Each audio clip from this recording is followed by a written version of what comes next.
when we think of leading men stars in Hollywood, most of us that are a little bit older, we think of the Brad Pitts, we think of the Johnny Depps, Matt Damons, right? Tom Cruise, these guys. Action movie stars, right? These were the men I grew up with. Arnold Schwarzenegger, Sylvester Stallone, right?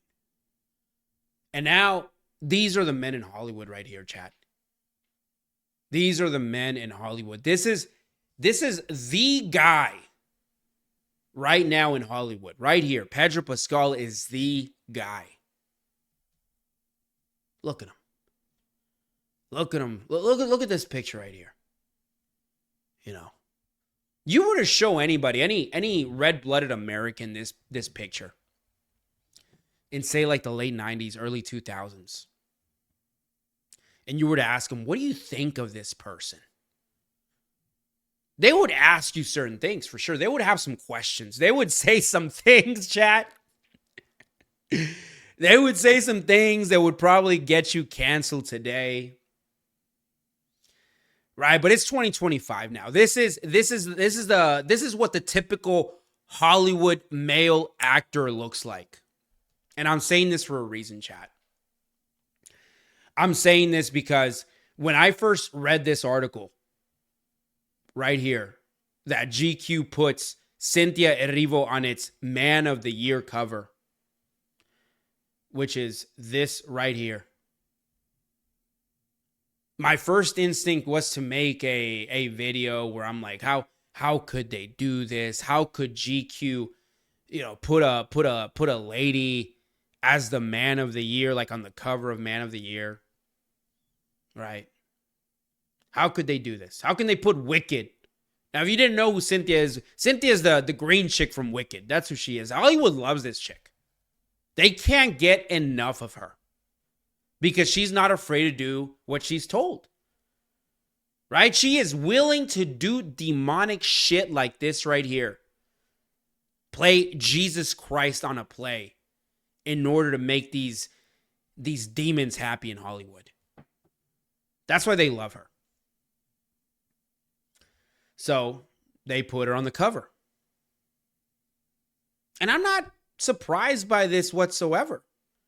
Because if you were to ask me today in 2025, who is like the GQ Man of the Year? Who deserves this? I have to look back and see, well, who's really out there? Who is Hollywood promoting as a masculine man?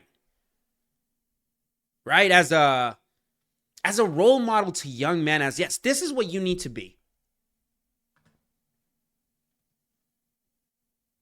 This is what I think of.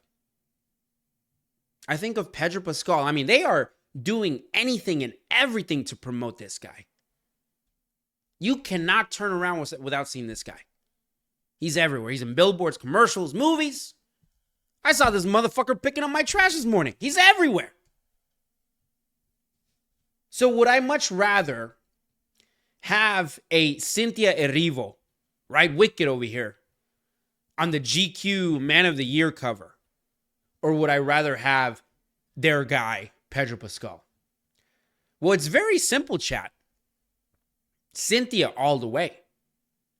Because if I'm a young man, which, by the way, I don't think anybody's really buying a GQ magazine nowadays, but if I'm like a kid or like a young man at a grocery store and I see this cover here, I'm really not going to pay attention to the Man of the Year on the corner there. I might look at it, but I would be thrown off by Wicked here. And I'll just keep it moving. Right? If I were to see Pedro Pascal, though, right, in something like this, and I'm a young man, I know who Pedro is. He's in all this content. He's in Star Wars. He's now in Marvel.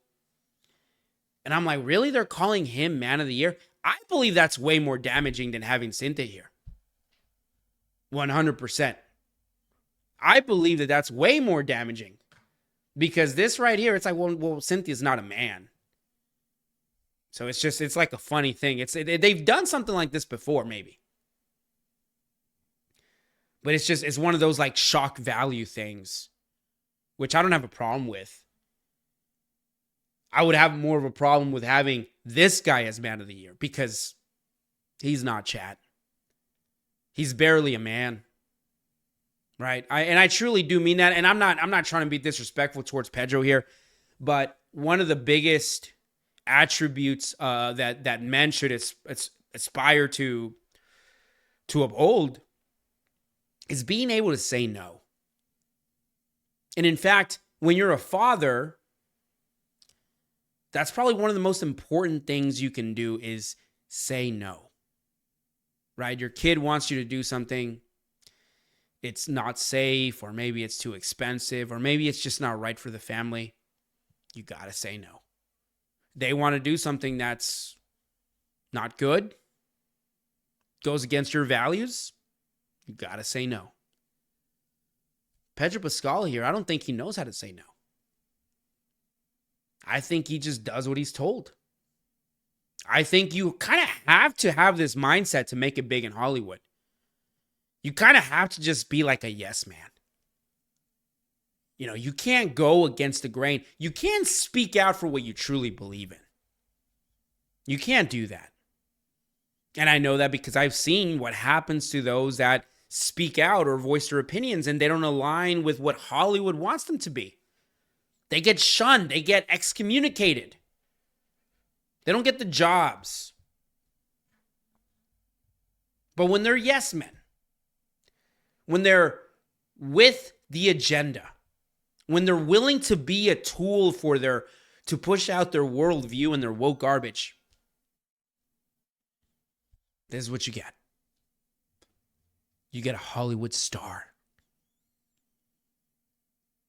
Anyway, you guys let me know what you think down in the comments. Like always, don't forget to subscribe. Sensational.